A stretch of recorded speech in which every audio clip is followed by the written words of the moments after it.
성경에 나오는 절기들을 보면 세 가지로 나눌 수 있습니다. 하나는 구원과 관련된 절기들이 있고요. 하나는 용사와 관련된 절기들이 있습니다.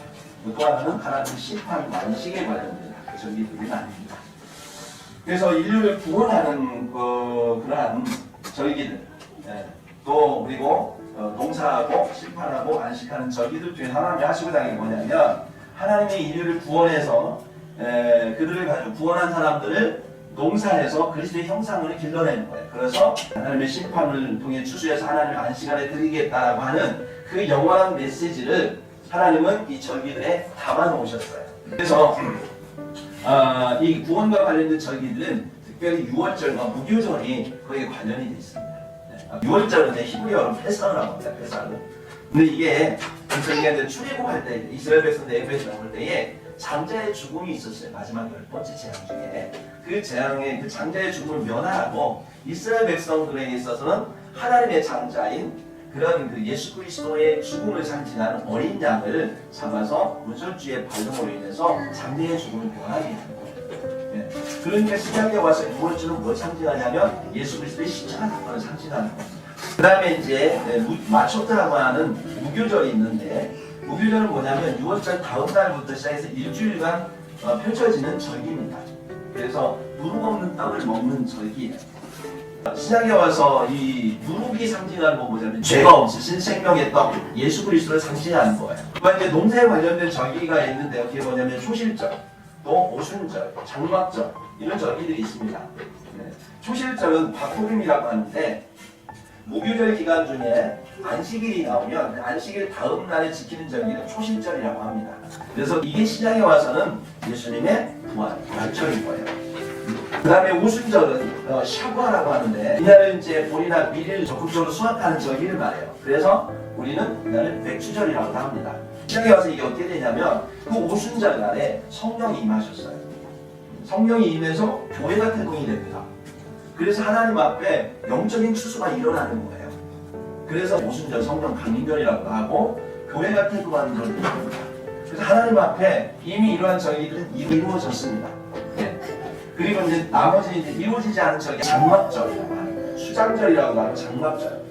히브리어는 수코트라고 하는데 이거는 한 해 농사를 짓고 그거를 다 추수한 다음에 일주일 동안 감사하는 우리로 말하면 추석과 같은 절기인 거죠. 그래서 하나님이 주신 열매들을 가지고 감사하는 절기입니다. 근데 이게 영적인 의미로는 뭐와 같으냐면 교회에 속한 저와 여러분이 추수되는 거예요. 그걸 우리는 휴거라고 말합니다. 이걸 상징하는 사건이 장막절인 거예요. 그래서 이러한 유월절, 무교절, 초실절, 오순절 이런 절기들이 이미 예수 그리스도의 그러한 보심으로 인한 십자가와 부활로 인하여 이루어진 과거의 사건이에요. 그래서 우리는 이것들을 그때 기억하고 그랬었지 그렇게 우리를 위해서 은혜를 부여해 주셨지 우리는 그것을 기억해야 된다면 이제 장막절 이후에 이루어지는 절기들은 앞으로 하나님이 우리에게 행하실 일들에 대해서 심판과 안식에 관한 것들을 기억하고 하나님이 우리에게 주신 절기들입니다. 그래서 앞으로 일어날 그 절기들 중에 나팔절이라는 게 있어요. 이 나팔절은 뭐냐면 하나님의 전쟁을 대비하라고 나팔을 부는 거예요. 그래서 마지막 7년 대환 날에 대한 것을 상징하는구나. 그 나팔절 다음에 또 이어지는 절기가 속죄일이라는 게 있습니다.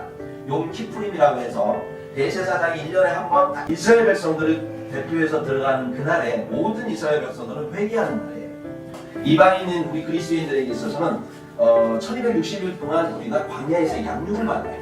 그때에 하나님 앞에 회개하면서 예수 그리스도의 재림을 준비하는데 그리고 장막절 이후에 이루어진 게 거룩한 대회 날이라고 해서 아차라라고 하는데 이것은 예수님의 재림 이후에 이루어진 그리스도의 나라 천년왕국이라고 하는 그 나라가 있다는 것을 우리에게 기억하라고 주신 거고 또 유다의 마카비 혁명 중에서 주어진 것이 수전절이라는 게 있습니다. 한카라고 하는 수전절. 그런 천년왕국 기간 동안에 성전을 정화시키는 성전 청결하는 그 절기가 수전절이거든요. 하나님은 우리의 구원에 관심이 있어요. 우리는 심판하는 데 관심이 있지 않아요. 심판은 세상을 심판하는데 하나님께서 그들을 구원하려고 애쓰는데 이게 하나님 앞에 돌아오지 않으니까 결국 하나님의 인내가 다할 때 예수님이 이 땅에 오실 때가 되면 심판하실 수밖에 없는 거죠. 그러나 하나님의 관심은 우리의 구원이기 때문에 우리가 그 세상을 심판할 때에 우리가 그 심판에 두려워서 하나님을 부인하지 말고 하나님께서 반드시 우리를 구원하시고자 하는 그것을 기억하라고 하나님은 우리에게 이러한 절기들을 준비하고 또 우리에게 그것을 지키라고 했습니다. 그래서 사도 바울은요, 의미 없이 절기 지키는 것에 대해서 갈라디아 성도들에게 이렇게 말합니다. 오늘 말씀처럼 이제는 너희가 하나님을 알 뿐 아니라 더욱이 하나님을 아실 바 되었거늘 어찌하여 다시 약하고 천박한 초등학문으로 돌아와서 다시 그들에게 종로로 타려느냐. 천박한 초등학문이 뭐냐면 율법을 말하는 거고요. 거기에 종로로 탄다는 건 의무적으로 지킨다는 거예요. 너희가 날과 달과 절기와 해를 삼가 지키니 내가 너희를 위해 수고한 것이 헛될까 두려워한다. 열심히 예수 그리스도를 통하여서 그 절기들이 상징하는 것이 뭔지 가르쳐주고 어떻게 하나님 앞에서 이 절기들을 대해야 되는지 가르쳐줬는데 형식만 담고 의무만 담고 무의미하게 보내니까 이런 것들 자기가 당신이 했던 모든 수고가 헛될까 두렵다 이렇게 얘기합니다. 때문에 성경에 이 나오는 절기들의 날짜를 지키느냐 안 지키느냐 뭐 구원 받느냐 안 받느냐 따진다면 이건 뭘까요? 하나님의 의도가 아닌 거예요. 주님이 주신 절기를 지킴에 있어서 그 의도를 기억하고 하나님 앞에 사신 일을 감사하고 하나님 앞에 영광을 돌리며 예배하고 그날을 거룩하게 지키는 것이 우리가 지키는 것이 6월절